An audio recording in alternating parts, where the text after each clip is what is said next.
ఎంతమంది జీవితాల్లో ఇవాళ ఆత్మ ఫలం ఉన్నది? ఆత్మ ఫలములు అనలేదండి, ఆత్మ ఫలము. ఇందులో ఒకటి ఉండి ఒకటి లేకపోవటం కుదరదు. అన్నీ కలిసి ఒక గుత్తిగానే, నాకు ప్రేమ ఉంది సమాధానం లేదు, నాకు ప్రేమ ఉంది సంతోషం లేదు, నాకు ప్రేమ ఉంది కానీ ఆశానిగ్రహం లేదు అని చెప్పడానికి కుదరదు. అన్నీ కలిసిందే ఆత్మఫలం. ఒక చెట్టు ఫలించాలంటే, ఒక చెట్టు పెరగాలంటే ఎక్కడ పడాలది? ఇక్కడ వేస్తే చెట్టు పెరుగుద్దా? ఎక్కడ వేయాలండి? ఏం చేస్తారండి? పంట వేసే ముందు పొలాన్ని దున్నాలి, అది విరగాలి, అది పగలాలి, అది ముక్కలు ముక్కలు అవ్వాలి. అప్పుడు దాంట్లో నాటిన చెట్టు ఫలిస్తుంది. చాలామందికి ఆత్మఫలాలు ఫలించాలని ఆశిస్తారే కానీ విరిగి నలిగిన హృదయం ఉండదు. విరిగి నలిగిన హృదయం దేవునికి ఇష్టమైన బలి. నీ జీవితంలో నుంచి గొప్ప ఆధ్యాత్మిక ఫలాలు రావాలంటే, ఆధ్యాత్మికంగా ఏపుగా నీవు ఎదగాలంటే మొదట నీవు విరగాలి, పగలాలి. పగిలిన వాటినే ప్రభు వాడుకుంటాడు, విరిగిన వాటినే ప్రభు వాడుకుంటాడు. మీరు చూడండి, నలక్కుండా విరక్కుండా ఒక ద్రాక్ష పళ్ళను నేను ఇజ్రాయెల్ దేశం వెళ్ళినప్పుడు చూశాను. పెద్ద పెద్ద రాతి గానుగలు ఉంటాయి, రాతి తొట్టులు ఉంటాయి. మొదట తొట్టులో వేసి ఆ ద్రాక్షలను బాగా తొక్కుతారట. తొక్కి తొక్కి తొక్కి తొక్కి ఆ తర్వాత అది ఒక సందులో నుంచి ముందుకు గరాటాలాగా ఉంటుంది. అంటే బయటపడిన తర్వాత దాంట్లో ఉన్న చెత్త మళ్ళీ మిగిలిన తీసి అక్కడ ఒక పెద్ద తిరగల్లాగా ఉంటుంది, అందులో వేసి పత్రంలాగా ఉంటుంది, రోలు పత్రంలాగా దాంట్లో వేసి పెద్ద ఇంతలా ఉంటుంది రాయిలాగా, దాంట్లో వేసి రుబ్బుతారట. అది నలగొట్టి చితగొట్టినప్పుడే దాంట్లో నుంచి చక్కటి ద్రాక్షరసం వస్తుంది. ఇవాళ పెర్ఫ్యూమ్స్ చూస్తున్నాం. ఆ పెర్ఫ్యూమ్స్ ఎలా వస్తున్నాయి?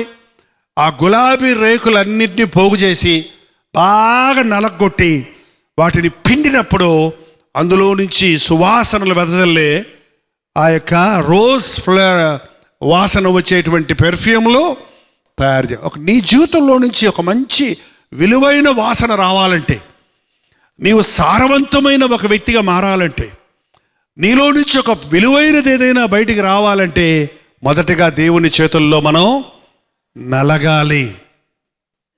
శోధనలు వచ్చినప్పుడు, శ్రమలు వచ్చినప్పుడు కన్నీటితో ప్రార్థించి జయించాలే కానీ కృంగిపోకూడదు. సులభ మార్గాలు ఎత్తుక్కోకూడదు, తప్పుడు మార్గాలు ఎత్తుక్కోకూడదు. డబ్బులు లేవు, ఏం చేస్తారు? అప్పడగటమే ఎవరన్నా అంతేనండి. మోకరించి ప్రార్థించి చూడు. 2 రోజులు పస్తుంటే ఏం పోయింది? 2 రోజులు వాయిదా వేసుకో కారు కొనుక్కోవటం ఏం పోయింది? 1 సంవత్సరం వాయిదా ఇల్లు కట్టుకోవటం ఇప్పుడు ఏం పోయిందంట? కానీ ఆగరు, దేవుడు జవాబిచ్చే వరకు ఆగరు. అదే విశ్వాసం నేర్చుకోవటం అంటే. పోరాటాల్లో మనం నిలబడాలి. నిలబడినప్పుడు మనలో నుండి మంచి బీజం, ఆత్మఫలం వస్తుంది, మంచి చెట్టు వస్తుంది, మంచి ఆధ్యాత్మిక వేరుని మనం పుట్టిస్తాం. ఈ రోజున క్రైస్తవ జీవితాల యొక్క సారాన్ని చూస్తే పైన పటారం లోన లొఠారం అన్నట్టే ఉందండి. క్రైస్తవులు ఈ రోజున పైకి మాత్రం తలతలలాడిపోతున్నారే కానీ ఆధ్యాత్మిక శోధన వచ్చినప్పుడు ఓడిపోయేవారిగా ఉంటున్నారు, నిలబడలేని వారిగా ఉంటున్నారు. నీవు ఆత్మఫలం ఫలించాలంటే, ఇంకొక మాటలో చెప్పాలంటే, ఆత్మానుసారంగా నీవు జీవించాలంటే నీకు పరిశుద్ధాత్ముడు తోడుండాలి. పరిశుద్ధాత్మను మనం కలిగినప్పుడు మన జీవితంలో నుండి ఆధ్యాత్మిక కార్యాలు బయటకు వస్తాయి. నేను ఒక్కొక్కటి చెప్తాను. ఆత్మఫలం ఏమనగా ప్రేమ. ఏంటది? ప్రేమ. ప్రేమ. ఎన్ని పాటలు పాడతాం కదండి, ప్రేమ ప్రేమ ప్రేమ ప్రేమ. క్రైస్తవ లోకంలో కాదు, లోకంలో కూడా ఎక్కడ చూసినా కూడా ప్రేమ ప్రేమ ప్రేమ ప్రేమ. I love you, I love you, I love you. మేము ప్రేమించుకున్నాం. ఎందుకు వచ్చిన ప్రేమ? ఎందుకు వచ్చిన ప్రేమ? నేను ప్రేమించిన అమ్మాయి ఒప్పుకోలేదు కాబట్టి యాసిడ్ పోసేశాను మొహం మీద. అదేం ప్రేమ? అరే నిజంగా నువ్వు ఆ అమ్మాయిని ప్రేమిస్తే, ఆ అమ్మాయి నీకు వ్యతిరేకంగా ఉంటే ఇంకా ప్రేమించడం ప్రేమ. కానీ యాసిడ్ పోసి తన జీవితాన్ని నాశనం చేయటం అది ప్రేమ? ఎబ్బే, ఈ లోక ప్రేమలన్నీ తాత్కాలికమైనవి. ఈ ప్రేమ యేసుక్రీస్తు యొక్క ప్రేమ. ఈ వచనం మనం చదువుతుంటే క్రీస్తులో ఉన్నటువంటి సుగుణాలు మనకు కనబడుతున్నాయండి. మనం యేసయ్యలాగా జీవించాలి అని ఆశించాం. దేవుడు తన ఆకారంలో తన స్వరూపములో నరుడి చేశాడు అంటే దేవుడు ఫోటో తీశాడు అని అర్థం. మీరు ఎప్పుడైనా ఫోటో తీసుకున్నారా? మీ ఫోటో ఇప్పుడు అన్నీ సెల్ఫీలు తీసుకుంటున్నారు కదా. మీ ఫోటో మీరు నిలబడి తీసుకున్నప్పుడు ఎవరుంటారు అందులో? ఏరమ్మా, నువ్వు ఎలాగ ఉన్నావు అలాగే ఉంటావా, వేరేలాగా ఉంటావా? ఇంకా అందంగా ఉంటావు కదా, అందులో రంగులు ఎక్కువ ఉంటాయి. అప్పుడు యేసయ్య ఫోటో మనల్ని ఫోటో తీశాడంట. ఆయన ఫోటో మనల్ని రూపించాడు. ఆయన ఫోటోగా మనల్ని రూపించాడు. అప్పుడు మనం ఎలా ఉండాలి? ఆయనకంటే బాగోవాలి. చెప్పాలంటే ఆయనకంటే అట్ట బాగుంటాం, ఆయనలాగా ఉండటం లేదే ఏంటండి? ఆయనలో ఉన్న సుగుణాలు మనలో ఉండాలి. ఆయన మొదటిగా దేవుడు ప్రేమై ఉన్నాడు. మొట్టమొదటి మాట ఏంటంటే దేవుడు అనగానే ప్రేమ. క్రైస్తవుని జీవితంలో ప్రేమ పొంగి పొరలాలంటే లోక సంబంధమైన ప్రేమ కాదు, శరీర సంబంధమైన ప్రేమ కాదు, స్వార్థపూరితమైన ప్రేమ కాదు, నిస్వార్థమైన నిష్కలంకమైన పవిత్రమైన ప్రేమ. నా వివరణ ఏంటంటే, ఒకరిని నీవు ప్రేమిస్తున్నావని చెబితే ఆ వ్యక్తికి రావలసిన బాధలో బాధంతా నువ్వు అనుభవిస్తున్నావని అర్థం అండి. ఆ వ్యక్తి ఏడవలసిన దానికి బదులు నువ్వు ఏడుస్తున్నావని అర్థం.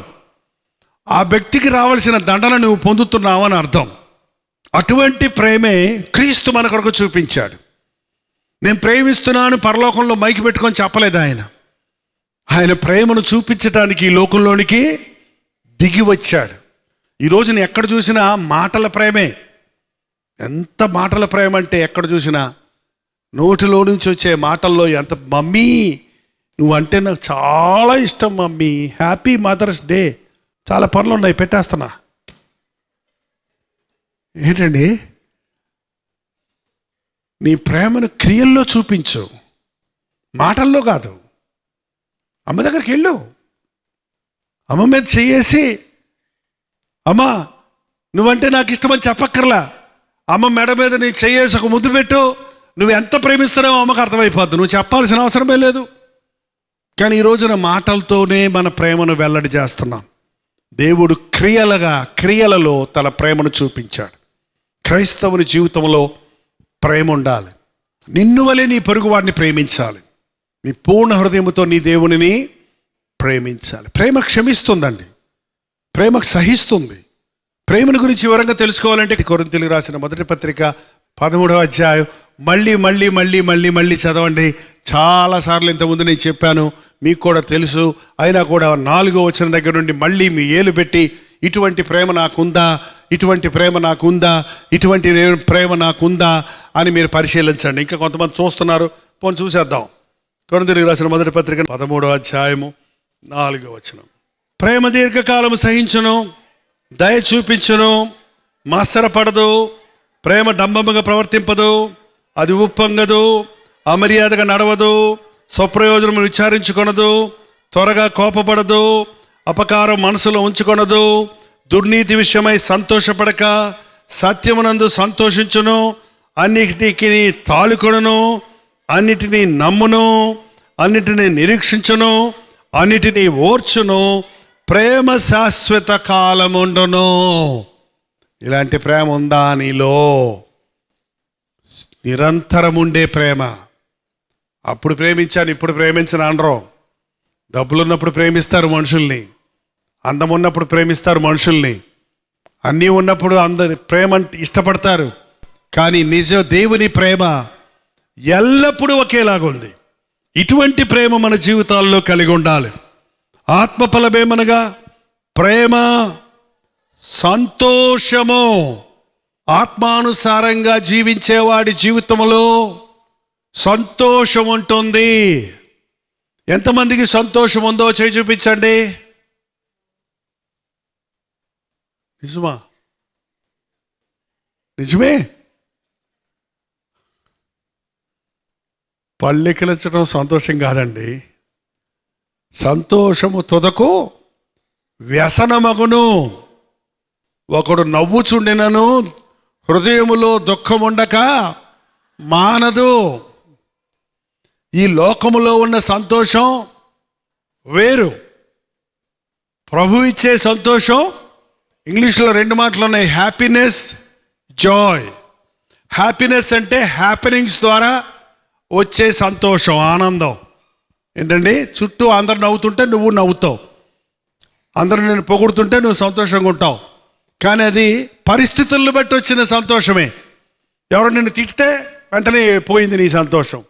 నా సంతోషం అంతా పాడు చేసావు అని తిడుతుంటారు కొంతమంది. సంతోషంగా ఉంటే నీకు ఇష్టం లేదా, నన్ను ఏడిపిస్తున్నావు అంటుంటారు కొంతమంది. ఏడిపించినా సంతోషపడేది నిజమైన సంతోషం. జాయ్ అంటే హృదయములో నుండి వచ్చే సంతోషం. ఎవరు ఏమనుకున్నా, పరిస్థితులు ఎలా ఉన్నా, ఎవరూ తీసివేయలేని సంతోషము అంతరంగంలో కలిగి ఉండటం. నా ప్రభు చూస్తున్నాడు, నా ప్రభు ప్రతిఫలమిస్తాడు, నా ప్రభు నాకున్నాడు, నేను ఈ లోకం విడిచినప్పుడు నాకు పరలోక రాజ్యం ఉన్నది అని నమ్మిన వాడికి ఉన్న సంతోషాన్ని ఎవడు తీసివేయలేడు. ఈ రోజున మనుషులకున్న సంతోషం తాత్కాలికమైనది. ఒకడు నవ్వుచుండినను హృదయంలో దుఃఖం ఉండక మానదు. క్రీస్తు ఇచ్చే సంతోషం, నా సమాధానం నీకు ఇచ్చి వెళ్తున్నాను, నా సంతోషం మీకు ఇచ్చి వెళ్తున్నాను. లోకం ఇచ్చినట్లు కాదు, నా సంతోషాన్ని నీకు ఇచ్చి వెళ్తున్నాను. నేను సిలువనుకు వెళ్తున్నాను అనే సంతోషం ఉంది నా హృదయంలో. మానవ జాతి కొరకు ప్రాణం అర్పించబోతున్నాను అనే సంతోషం ఉంది. నా ముఖం మీద ఉమ్మేస్తారు, నా తల మీద ముళ్ళ కిరీటం పెడతారు, నా చేతుల్లో కాళ్ళల్లో శీలలు కొడతారు, నన్ను కొర్రాలతో చిత్రహింస చేస్తారు. ఆ బాధ తలుచుకుంటే భయం వేయటం లేదు, ఆ బాధను నేను తలుచుకోవటం లేదు. ఇదంతా నేను నా తండ్రి చిత్తం చేయడానికి వచ్చానన్న సంతోషం, నా తండ్రి చిత్తాన్ని పరిపూర్ణం చేయబోతున్నానన్న సంతోషం, మానవ జాతికి పాప విమోచన కలుగు చేయబోతున్నాననే సంతోషం నాకుంది.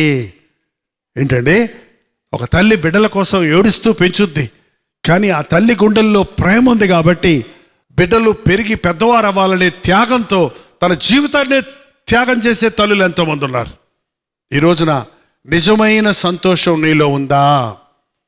ఎవరూ తీసివేయలేని సంతోషం నీలో ఉందా?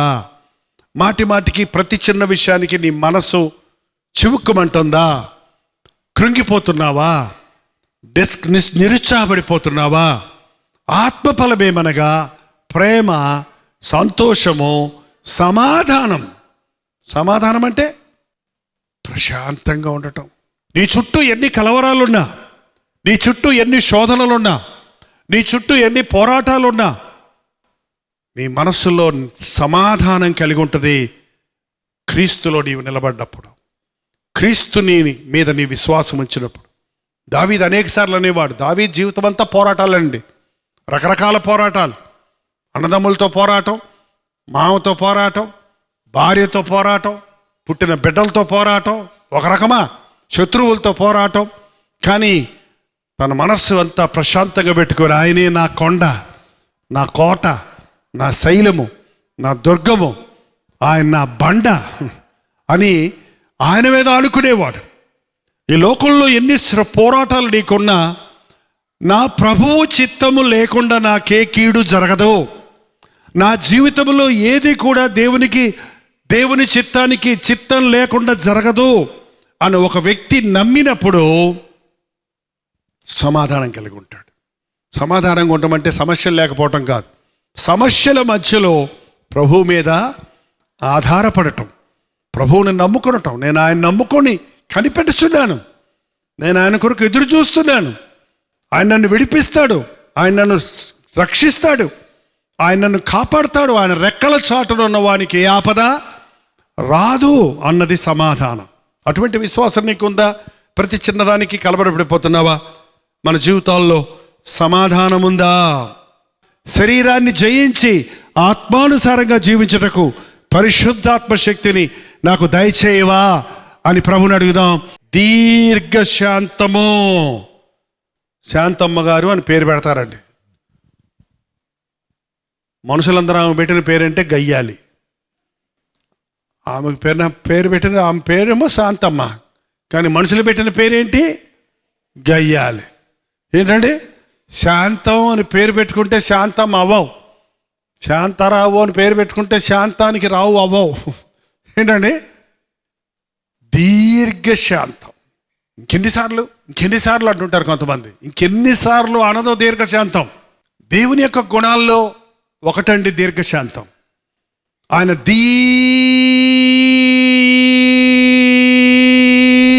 దీర్ఘ శాంతం కలిగిన వాడు. ఇంకా నాకు దమ్ము లేదు, మీకు దమ్ముంటే ఇంకా ఈల్చుకోండి, లాక్కోండి. ఎంత దీర్ఘశాంతం అంటే 30 ఏళ్ళు, 40 ఏళ్ళు, 50 ఏళ్ళు నిన్ను క్షమిస్తూ, నువ్వు చేస్తున్నది సహిస్తూ, నువ్వు తిరగబడుతున్నా, నువ్వు దూషిస్తున్నా, నీ మీదకు తన కోపం రాకుండా సహిస్తూ ఉన్నాడు. దేవుడు ఉంటే శిక్షించమని చూద్దాం అంటారు కొంతమంది పెద్ద. దేవుడు ఉంటే నేను తాగుతాను, ఏం చేశాడు, నన్ను ఏం చేయలేదు, ఎక్కడున్నాడు దేవుడు అంటుంటారు కొంతమంది. ఆయన దీర్ఘశాంతాన్ని చాలామంది సులకనగా చేస్తున్నారు. ఎంత దీర్ఘశాంతం అంటే ఎంతవరకు సహిస్తాడంటే, నువ్వు ఎలాగైనా రక్షించబడాలి, నువ్వు ఎలాగైనా క్షమించాలి, ఎలాగైనా నిన్ను ఆయన రాజ్య వారసులుగా చేసుకోవాలని ఆయన దీర్ఘశాంతం చూపిస్తాడు. అదే సమయంలో ఆయన వాక్యంలో రాయబడింది, ఆయన దీర్ఘశాంతము గలవాడు, ఆయన కోపము క్షణికమైన. ఎంతసేపు కోపం? క్షణికం, ఒక క్షణం, ఒక చిటికేసే అంతట్లో నేను వదిలేశాడంటే. యాక్సిడెంట్ అయిందా మీకు ఎప్పుడన్నా? యాక్సిడెంట్ అయిందా? అవ్వలేదా? ఎదుగు అవుతున్నా, అదిగో గుద్దుతుంది, అదిగో బస్సు వస్తుంది, నా మీదకి ఎక్కింది అంటావా? ఏంటండి? బైకులో పోతున్నాడు, ఇదిగో వాడు వస్తున్నాడు, గుద్దుకుంటాడు, గుద్దుకుంటాడు అంటావా? ఏంటండి యాక్సిడెంట్ అంటే? పట్టుబట్టదు అంతే. ఏమవుద్ది? క్షణికంలో నీకు తెలియదు, నువ్వు పోతూనే ఉంటావు, దబాలను కింద పడతావు, ఎక్కడనో తెలియదు. నాకు 2-3 సార్లు లేదు. ఒకసారి సైకిల్ వెళ్తుంటే అయింది. సైకిల్ మీద పాట పాడుకుంటూ పోతున్నా, ఓ మోటార్ బైక్ వాడు వచ్చి వెనకాల గుద్దాడు. దేవుడి కృప నా మీద ఉంది కాబట్టి సైకిల్ కింద నుంచి వెళ్ళిపోయింది. నేను పైనుంచి ఎగిరి రోడ్డు పట్టుకొని సైకిల్ నడుపుకుంటున్నా. సైకిల్ మీద ఉన్నాడు, రోడ్డు పట్టుకున్నానేంట్రా అంటాను. తెలుస్తానికి ఒక్క క్షణమే పట్టింది. ఏం జరిగిందో తెలియలేదు. ఓహో యాక్సిడెంట్ అయిందా అని కళ్ళు తెరిచాక అప్పుడు తెలిసింది. టక్కన పై సైకిల్ మీద ఉన్నాడు, రోడ్డు మీద ఉన్నాడు అంతే. బొర్ర మీద ఎక్కుంటే కనుక బైకు ఇక్కడ ఉండేవాడు కాదు. ఇప్పుడు మరణము తప్పించుట యెహోవా వశము. ఈ రోజున దేవుని కృప మన పట్ల ఎంత విస్తారంగా ఉందో మనకు తెలియటం లేదు. అలాంటి యాక్సిడెంట్ అయి బయటపడిన తర్వాత మనం గుర్తిస్తున్నామే కానీ అసలు యాక్సిడెంట్లే అవ్వకుండా మనల్ని దేవుడు కాపాడుతూ ఉన్నదాన్ని ఎప్పుడన్నా గుర్తు చేసుకుంటున్నారా? దీర్ఘశాంతం కలిగిన దేవుడు, మనం మరణించటం ఇష్టం లేనివాడు, మనం నరకానికి పోవటం ఇష్టం లేనివాడు మన పట్ల తన దీర్ఘశాంతాన్ని చూపిస్తున్నాడు. ఈ రోజున క్రీస్తు బిడ్డలుగా నీవు ఉండాలంటే, క్రీస్తులాగా క్రీస్తు సారూప్యంలో నీవు ఉండాలంటే నీ జీవితంలో కూడా దీర్ఘశాంతం ఉండాలి. ఓపికతో, నా భర్త మారడు, వీడు మారడు, నేను వెళ్ళిపోతా మా అమ్మగారింటికి అంటారే కానీ నా భర్తను దేవుడు మారుస్తాడు. ఇంకేం మారుస్తాడు? 30 ఏళ్ళు అయింది, మారుస్తాడు. ఇంకేం మారుస్తాడు? 35 ఏళ్ళు అయింది, మారుస్తాడు. కనిపెట్టు. ఏదో ఒక రోజు నీ భర్త నీ చేతులు పట్టుకొని నన్ను క్షమించమని అడుగుతాడు. ఏదో ఒక రోజు నీ దీర్ఘశాంతమును గుర్తించిన నీ ఇంటి యజమాని నీ దేవుడు గొప్పవాడని సాక్ష్యం ఇస్తాడు. కానీ ఈ రోజుల్లో శాంతం లేదు మనకి, సహనం లేదు మనకి. సహనం కావాలంటే సమస్యలు ఉండాలి. సమస్యలు ఉన్నప్పుడే సహనం నేర్చుకుంటాం. అన్నీ బాగుంటే మనం నేర్చుకునేది ఏముంది? కాబట్టి కొన్నిసార్లు దేవుడు మనకి శ్రమలు పంపిస్తాడు. శ్రమలలో ఓర్పును, సహనాన్ని మనకు తెలియజేసి మంచి ఫలము ఫలించాలని దేవుడు మనల్ని ఆశిస్తున్నాడు. ఇంకా చూస్తే ప్రేమ, సంతోషము, సమాధానము, దీర్ఘశాంతము, దయాళుత్వము.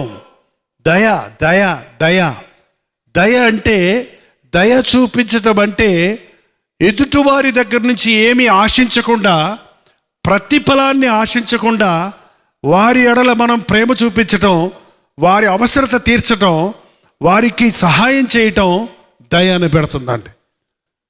మనం ఎవరికన్నా సహాయం చేసి దానికి మళ్ళీ నాకేమిస్తావని అడిగితే అది దయ చూపించింది కాదు. ఎదుటి వ్యక్తి దగ్గర నుండి నీకు ఏ ప్రతిఫలము లేదు అని ఎరిగినప్పటికీ నీవు అతనికి మేలు చేస్తే అది దయ చూపించటం. మీరు భోజనానికి పిలిచినప్పుడు మళ్ళీ మీకు భోజనం పెట్టే వాళ్ళ కోసం వాళ్ళని పిలవకండి. బైబిల్లో చెప్పబడిందండి, భోజనానికి పిలిచినప్పుడు మళ్ళీ మీకు భోజనం పెట్టే వాళ్ళని పిలవకండి.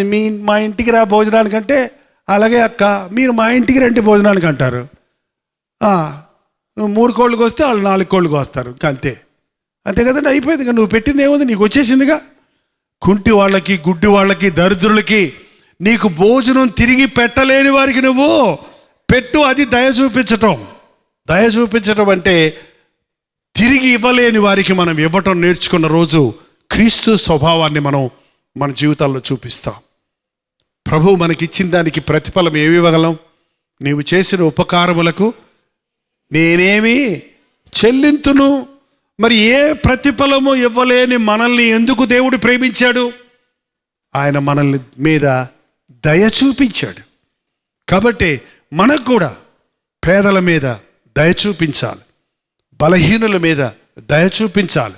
మన జీవితంలో దయాళుత్వము, దయాగుణమును మనం కలిగి ఉండాలి. తర్వాత మంచితనము అంటే మనుషుడు మంచోడా చెడ్డోడా?